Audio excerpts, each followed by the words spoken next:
We are the Childhood Collective, and we have helped thousands of overwhelmed parents find joy and confidence in raising their child with ADHD. I'm Katie, a speech language pathologist. And I'm Lori. And I'm Mallory, and we're both child psychologists. We combine the science of ADHD with the compassion of moms and bring you practical tools you can start using today. So hit subscribe and let's help your family shine with ADHD. Hi there, and welcome to the first episode of the Shining with ADHD podcast. We are so excited to be recording today and not at all nervous, right, girls? Not at all. Cool as a cucumber. Obviously. We are your hosts, Mallory, Katie, and Lori. So let's get started. So how's your day? Let me guess, you're crushing your to-do list, right? Mm-hmm. Not stressed at all. And super organized. I bet you cleaned the entire house, finished all your reports at work, and got time to meditate. Okay, let's be realistic. It probably wasn't quite that smooth. And if it was, we need you on the podcast. Regardless of what you've accomplished today, let me reassure you that this parenting thing is a lot of hard work for all of us. And when you really think about it, it's amazing that as parents, we're able to balance so many different roles at one time. Seriously, how do we do it? Whether you realize it or not, you constantly use executive functions to help you get through your day. And you've probably heard this term because executive functions play a significant role for our kids with ADHD. So today I'm going to be chatting with Katie and Mallory, and we're diving into all things executive function.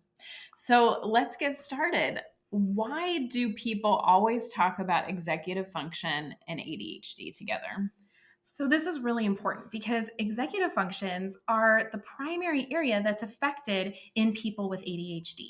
So when we think about executive function, this is something that develops throughout the lifespan, but executive functions are developing more slowly in kids with ADHD. And to be honest, they can be a lifelong challenge, even for adults with ADHD. And we're looking at different tools and ways to support, but it's really important to understand that when kids with ADHD are struggling, when they're late or disorganized or blurting things out or have a really hard time being flexible, they're not trying to frustrate us. It's the vast majority of those challenges are related to weaknesses and basically underdeveloped executive functioning skills. Yeah. So what are executive functioning skills anyway? So executive functioning is a group of brain-based skills that we like to use an analogy for. They're kind of like the GPS of the brain. They help us get from where we are to where we want to be, but everything in between. So it's not just about seeing where you want to go, but how to get there, how to reroute when you encounter a detour, how to be flexible in that, how to make a last minute decision when a car pulls out right in front of you, how to hit the brakes, how to know when to speed up when it's okay, how to stay regulated when someone cuts you off in traffic and you just really want to get home after a long day at work. So it's not just about making it to your destination, but it's how you handle all of those roadblocks on the way to reaching your final destination. Kind of that's what the executive functions are. They help us get from A to B, and they're a part of everything we do. And so many parents, the thing we hear all the time is, I can't get my child to get started on anything, whether it's cleaning their room or doing homework or getting from point A to point B is so hard. So using that GPS example is, I think, really helpful. Yep. So in talking about these executive functioning skills, what are some real life examples of kids when they have weak executive functioning skills versus just being kids with, their brains just aren't as developed? Definitely. I think that's such an important point. Like I said, and like Lori just alluded to, all kids are developing executive functioning. So there is an element of, as we talk through this list, going, okay, yeah, but most kids struggle with that. Probably not every child, but most kids do. And so parents might say, okay, but how do I know if it's like more significant? And typically that is something that we start to see when their peers are developing the skills and your child is still lagging in those areas. So things like difficulty keeping their stuff organized. Again, I say that because a 3-year-old isn't going to be organized, right? That's just not part of their nature. But as we see kids turning 6, 7, 8 years old, kind of understanding, okay, I keep my shoes in this bin and putting them most of the time in the bin, to the point where kids who really struggle with this, it impacts their daily life. Now they can't find their shoes, they're running late. They have a hard time keeping their desk organized at school. I know we do school-based observations and evaluations, and I would always joke that I can find the kid that I'm observing right when I walk in the classroom because they've got papers just like pouring out of their desk. And it's true, like that ability to kind of keep your space clear and clean can be really challenging.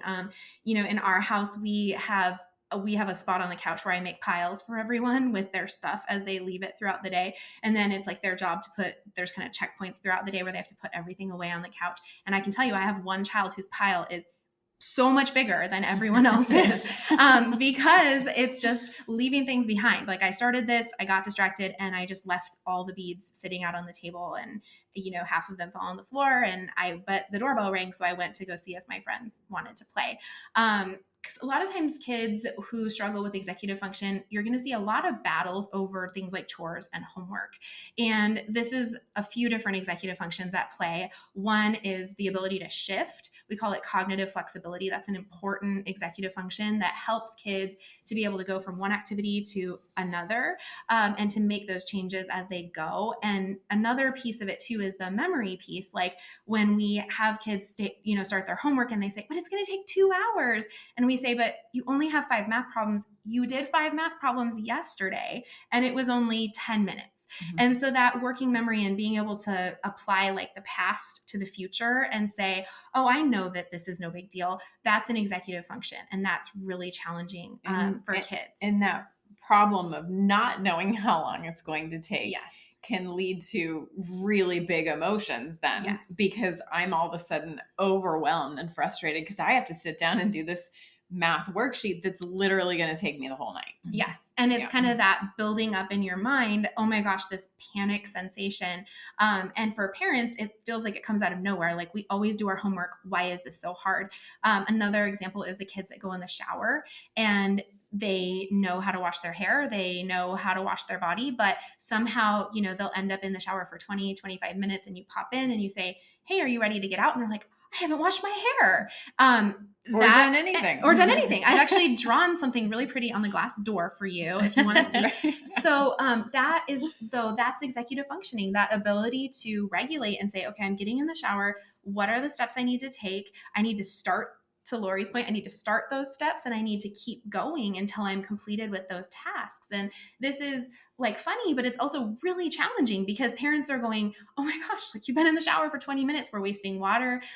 You're still not clean. What in the world is going on here? And so those are a few examples of real life executive functioning. And as adults, I think to help relate to your kids, think about a project that you had to do at work that was like a really big project that was potentially going to take months to work on, and it was hard and it took a lot of focus. I'm guessing for you, it was really hard to get started on that. Mm-hmm. And I know for me, like if I have I write lots of reports that are lengthy reports. And when I start one that I know is like a really complex case that's going to take a lot of mental effort to really think through, like I'm doing the dishes and I'm cleaning the house and I'm doing all these other things to avoid doing that because it's hard to initiate that because it takes a lot of mental effort. Mm-hmm. And I think that both of your examples highlight something that's really important, but also really tricky about executive functioning. And it's that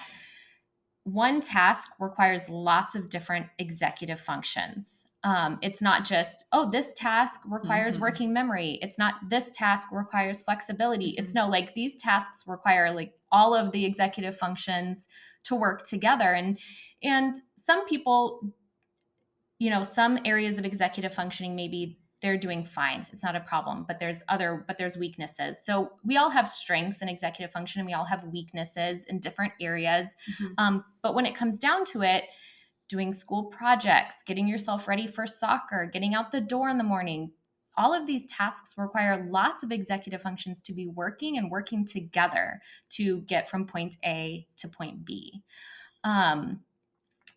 So, as I mentioned, get yourself out the door in the morning. That's a huge one. Any kind of routine, getting ready for school in the morning, the homework routine, getting ready for bed at night, things that require multiple steps are huge executive functioning tasks for kids. One piece is the working memory piece. They have to hold in their mind all of the steps of that routine. Okay, to get ready in the morning, I have to brush my teeth. I need to eat breakfast. I need to make sure my backpack is packed. But to pack my backpack, my lunch needs to be made. I need to remember to put on my socks before I put on my shoes. They have to hold all that in their mind. That's their working memory. But they also have to avoid distraction. So they're making their lunch, but they notice in the freezer that science project that they froze last night. My boys and I did this science project where you I don't know, you make bouncy balls. I don't know how it works, but you have to freeze them overnight. So, they're making their lunch in the morning. They're grabbing the frozen Go-Gurt from the freezer. Oh, but they see the science project that they made yesterday and it's frozen in the they want to check it out. They have to avoid getting off task and, humoring their desire to check out the project and how it went. They have to stay on task and finish making their lunch. That's part of the big plan. So it's requiring all these different executive functions to work together. So you can see how it's easy kind of to go off the rails if if one little thing, gets off course. Another big piece for kids with ADHD, the emotion regulation piece, being flexible when things are not going to plan, handling small disappointments. This is part of executive functioning, being able to stay calm and change course when something doesn't quite go how you want it to go. That's really challenging for a lot of kids with ADHD, and a big piece of that comes back to executive functioning. We always say, those big emotions are not part of the ADHD diagnostic criteria, but they should be, because it's one of parents' main concerns. Just how easily their child goes from 0 to 60 over things that we consider small, but for them are big. And then having a hard time kind of getting back down. Again, this is all part of executive function. And I think it's important to remember that our kids are not trying to frustrate us. They're not trying to manipulate us. They're not trying to ruin our day. When they're struggling with these tasks of executive functioning, it really is coming down to a deficit in the way that their brain is growing and developing. They want to do well. So I think when we can reframe the challenges that we're having and the obstacles that our child is facing as not like willful non-compliance, trying to get back at us or be naughty, as more of just a skill that needs to be built and grown, we have a lot more compassion for them. And we can approach the situation rather than like with punishment because they're naughty, but we approach it more as, oh, I need to teach my child. This is a learning process. I need to support my child through this. We can approach it in a lot better way, much more helpful, feels a lot better for the whole family. Yeah, that is such an important point to bring up. One thing I hear from my friends is that their kids often think boring tasks like chores or homework are going to take forever. And in the same breath, their kids can play 2 hours of Minecraft and then complain that they just got started. Okay, I think that friend you're referring to might actually be me. I'm not naming names. One tool we all love and have in our own homes is Time Timer. At this point, I think we all have multiple time timers. For kids with ADHD, time can be a very abstract concept, and Time Timer helps by making time more concrete. It helps kids visually see the passage of time. And it can prevent those inevitable meltdowns when 2 hours of Minecraft just wasn't justification enough to ask your child to complete 5 minutes of chores. From homework to chores to screen time to daily hygiene to our own work, we love Time Timer because it is so versatile and their designs are cute too. A staple in our homes. If you have a child with ADHD, we know you need a Time Timer, and we have a discount code for you to use. So head to timetimer.com and use the code TCC to get the discount. You can also find the link and code in the show notes. So at what age would we expect that the executive functioning skills are going to be developed? So the executive functions continue to develop in all brains until the mid-20s. And that's such an important point, right? Because we think of like, oh, they're an adult at age 18. And really, that's not the case. They are legally an adult, a little scary, but we don't necessarily expect that they would have all of these executive functions. Their inhibition is still developing, their self-regulation is still developing, their cognitive flexibility, or what we call shift, is still developing, up until, like I said, the mid-20s. For kids with ADHD, the research shows us that they tend to be delayed in the development of those executive functions. And parents will say, okay, so how do I know? Like, how delayed are they? And when is it just executive functioning versus a behavior? So we like to talk about this 30% rule that's been shown in research, that kids with ADHD tend to be approximately 30% behind their peers in their executive functioning skills. That can also affect their social skills, because social and executive functioning go together really closely. So when we think about a 10-year-old, they might have the executive functioning and the social skills.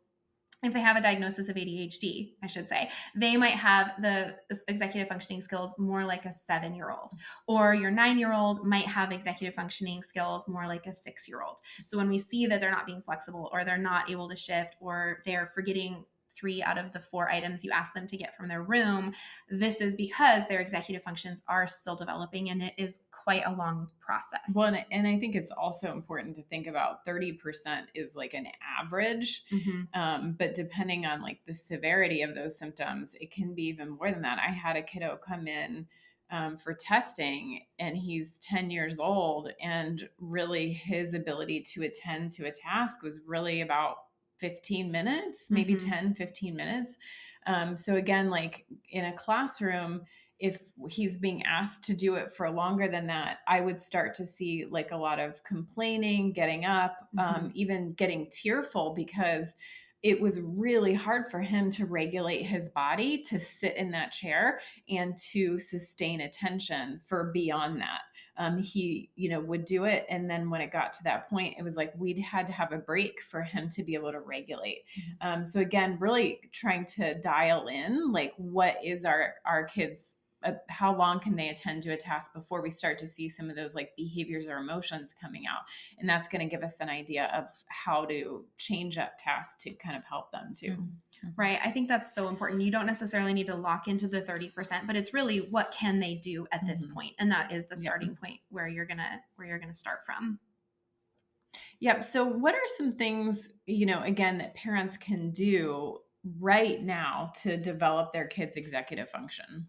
I love it. This is the $1 million question, and Tell us in the next 10 minutes. Absolutely, I've got you covered. No, I want to start by saying that so much of this is managing expectations, right? And that's why we talk about the brain and its developing and all of this.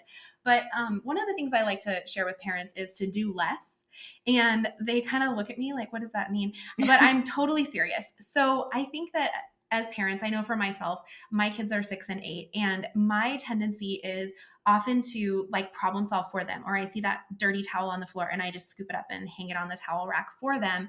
And I think that is actually not doing your child any favors. So when we're thinking about building that executive functioning, one of the primary skills is problem solving. And we want our kids to have self-talk and to be able to talk themselves through this. Like, oh, I see my towel on the floor. I don't want it to get stinky for the next time I need to use it. So I need to pick it up and not set it on the counter. Where does it go? It goes on my hook, right? Or whatever system you have.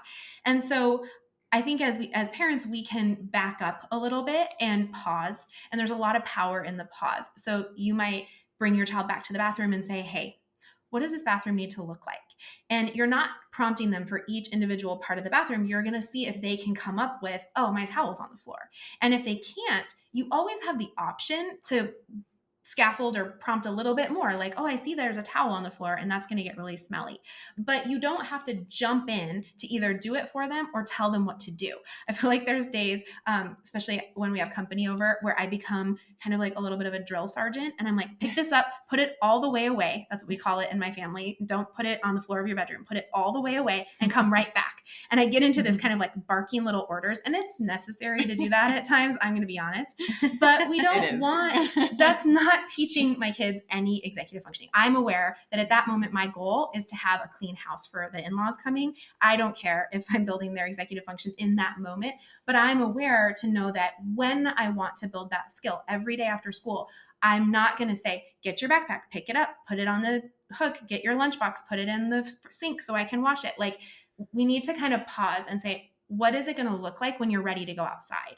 And when we can talk our kids through this is really helpful. But I think as parents, our tendency is kind of to overdo it. Well, this morning, I know we were running late. Like I let my kids sleep in a little bit and then we were running late and we did not have much time.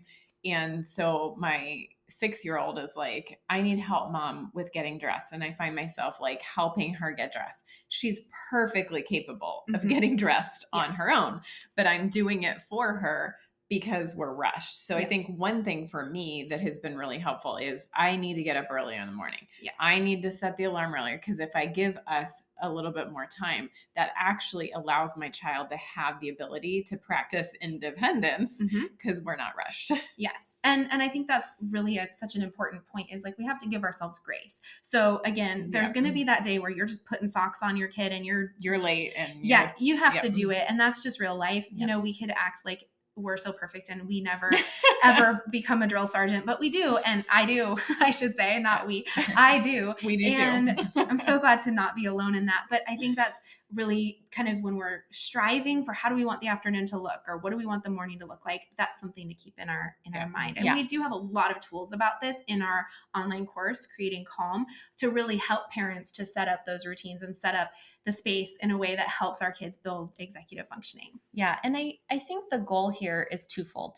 On one hand, like Katie is talking about, we want to grow our child's executive functioning skills. We want to grow their independence, but we also need to meet them where they are. So we're not going to be giving them tasks or setting an expectation that's not developmentally appropriate for them. We want to get them to the point where they're completely independent with remembering to hang up their towel after their shower, but right now they need a little extra support. And so it's totally fine to leverage tools and strategies to meet your child where they are. And then over time, those tools and strategies, they might not need them anymore, or the tools or strategies that they need might change as their brain grows and develops. So there's a lot of ways that you can kind of reach both of these goals, growing your child's independence while also providing them with tools to help them learn and grow.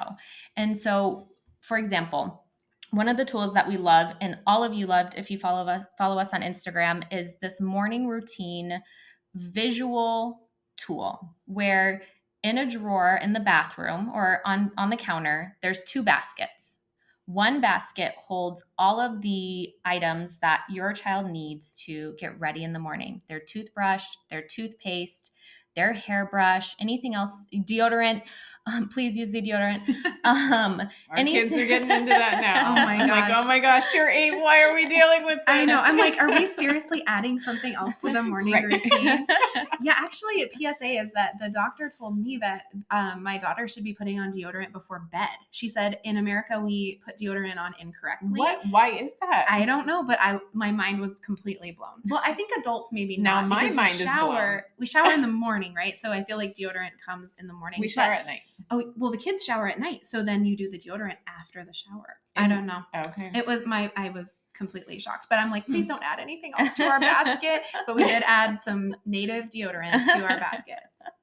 So have everything that they need to get ready in the morning in one basket. And as they use that item, they transfer it to the other basket, signaling that task is done. And then once all of the items are moved out of the original basket into the next basket, your child theoretically is ready for school or at least done with their bathroom tasks, whatever it is. So this is a tool that your child can use. We're meeting them where they are developmentally. And over time, they might not need that strategy anymore, or the strategy that they need might change. Like it might be writing a list on their mirror of the steps that they need to do rather than having everything, visually in a basket. But the point here is that we can't expect complete independence from our child. We need to meet them where they are, provide them with tools and strategies, but absolutely those tools and strategies we're pulling back on over time. They're changing over time as our child is learning and growing and getting more independence. And we have a ton more ideas like the basket idea for you. If you follow us on Instagram, we're always posting fun little tips like that. that, leaves people leaving that exploding head emoji in the comments. Like, why didn't I ever think of this before? So we love when those come along and we share those with you. So what about parents who want to learn more about executive functions and how to support their kids with ADHD? Where should they go? What should they do? Great question. So I think definitely, like Mallory said, we do have a lot of this on our social media. We also have a free ADHD parenting guide, and that is a guide. It's our 6 keys to raising a happy and independent child with ADHD. We're going to put the link for that in our show notes today, but it's a great guide that talks through a lot of these different things: emotion regulation, executive functioning, this very important reframe that we're sort of sharing today. And that's a great jumping off point for parents who are just trying to learn more about executive functioning and kind of get their heads around this whole idea that kids do well if they can, and how we can support. Okay. So key takeaway today is kids with ADHD are going to have delays in executive functioning. And this is really at the root of their struggles at home and at school. So it's important for parents to remember that your kids want to do well. And when they're given proper support and more support, they can grow those executive functioning skills over time. And as always, we are here to help. Thanks for listening to Shining with ADHD by your hosts, Lori, Katie, and Mallory of the Childhood Collective.